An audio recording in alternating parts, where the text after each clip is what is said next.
Amy, I discovered a secret level in the system where they hid information about independent developers working at home. Text adventures were one of the types of games that even a solo developer could easily conceive. These programs interpreted text commands given by users and described the game world's reactions to them. The first independent developer to be widely known for his text adventures was Miklós Tihor. Azt hiszem írtam, hogy 3-4 ilyen szöveges kalandjáték volt. Nagyon egyszerűek voltak ezek, beírták parancsot, hogy menj keletre, vedd föl a kenyeret, beszélj a vendéglőshöz, és rá kellett jönni, hogy mik azok a parancsok, amiket, hogyha beírsz, akkor a történetbe előrébb haladsz. Igyekeztem úgy megcsinálni, hogyha azt írod be, hogy fog kesztyű, azt is megértse, és megértse azt is, hogy megfogom a kesztyűt. Amy, it seems to me that these simple text adventures quickly became popular among Hungarian players. In my opinion, it's because there were barely any other games available in Hungarian. In the late 1980s, very hard games by István Rátkay had extremely intelligent text interpreters. These games were so difficult that players spoke of Rátkay's curse. Ugye egy szöveges kalandjátékkal játszik az ember, és géppeli be a 36. parancsot, és nem érti, vagy nem jó megoldás, akkor a végén már beír mindent, például azt, hogy anyád, és akkor ugye válaszolt, hogy a tied. Rátkay had a game in 1987 that he wanted to release through Novotrade. It was called Time Archaeologist, but someone leaked it before the official release. While the game became very popular in Hungary, it was not selling well. But István hid his mailing address in the game and received hundreds of letters from players who were stuck at various levels.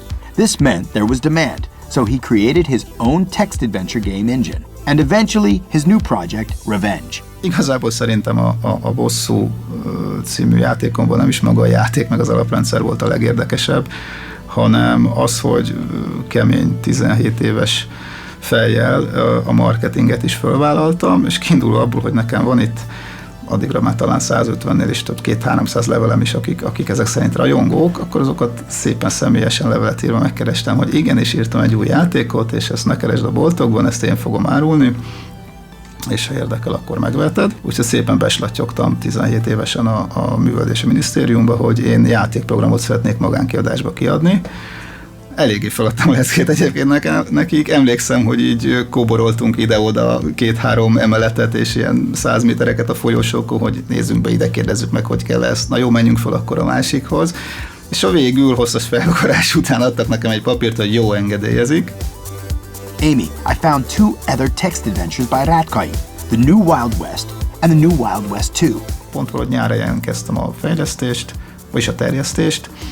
A szüleim elutaztak ilyen több hétre, meg hónapokra a nyáron.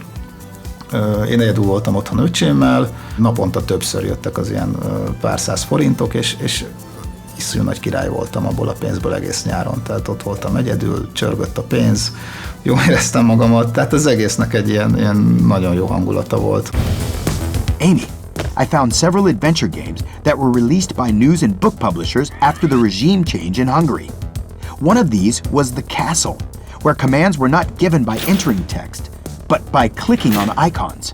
Az egész kastély ötlete valamikor úgy pattant ki belőlem, hogy legyen egy olyan jelenet, ami régi gyerekkoromban kedvenc kalandfilmeim, ilyen tulipános fanfan meg ezekben voltak, hogy egy nagy kastély belső terem, és a karzatról valaki ráugrik egy csillára, és a csilláron lóbálózik, és neki egy nagy ablaknak ki, és akkor valami háztetőre ráesik, és megmenekül.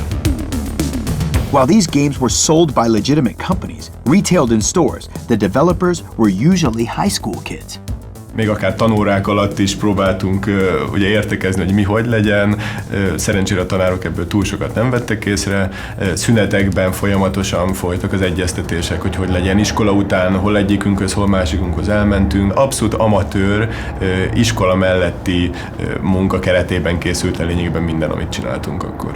In 1994, a very unique game with a satirical tone was released, called The Galleon. Players had to control 2 different characters, and the non-linear gameplay featured more than 250 different accessible locations. Nekem a történet az mindig másodrendű volt, tehát azt egyszerűen csak is spontán összedobáltam epizódokból, de ez nem csak azért, mert nem érdekelt, hanem ez mondhatni, ez egyfajta koncepció is valahol, mert én mindig arra törekedtem, hogy összerakjak egy olyan világot, amit föl lehet fedezni, amiben bolyongani lehet, egyfajta szimulációs jelleget próbáltam inkább ebből kihozni.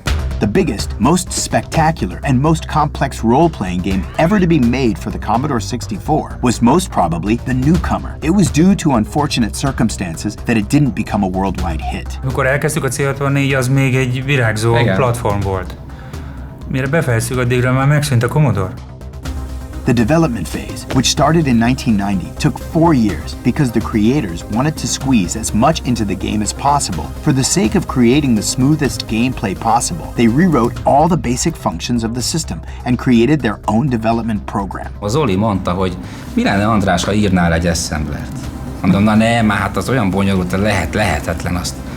De addig győzködött, amíg tényleg hozzáláttam, és írtam, amíg elő. Mivel nem volt más választás. Nem volt más választás. Spectacular graphics and fast, efficient programming were paired with a unique, complex storyline and gameplay. Popular titles of that time period could easily be played in full in 10 minutes once you got to know the game. The Newcomer needed a little more than that. Akkor nézzünk egy Newcomer speedrun, tehát mindent kihegyezve, előre megtervezve természetesen, tehát hogy nem ám csak úgy ad hoc belemegyünk, aztán majd lesz valahogy, nem. Így 7 óra. Amy, I believe I found the first Hungarian, massively multiplayer role-playing game. Survivor's Land, a play-by-mail game created by Miklós Tihor in 1992, was played by thousands of people before the internet became more widely accessible. A játékosok levélben küldték el ezeket a parancsokat. Gyakorlatilag nagy kalandjáték volt, csak több ezer ember volt benne egyszerre, és találkozhattak a másik játékossal, interakcióra volt lehetőség. De ugyanúgy, mint egy kalandjátékban leírták, hogy mozgok keletre, bemegyek az épületbe, elkészítem a kőhegyű lándzsát, és betápláltam a programba leveleket, amiket küldtek, a program pedig generált egy lézernyomtatóval kinyomtatott eredményt erről. És azt elpostáztuk a játékosoknak. Up until the mid-90s, lots of text adventures were being made in Hungary. These included Wasted Time, Evil Prince, or the quite unusual Lousy Bum, as well as the Revenge series by Tomcat. The genre died out completely in the second part of the decade, I suspect because of more spectacular and action-packed games being released at the time. Mission accomplished.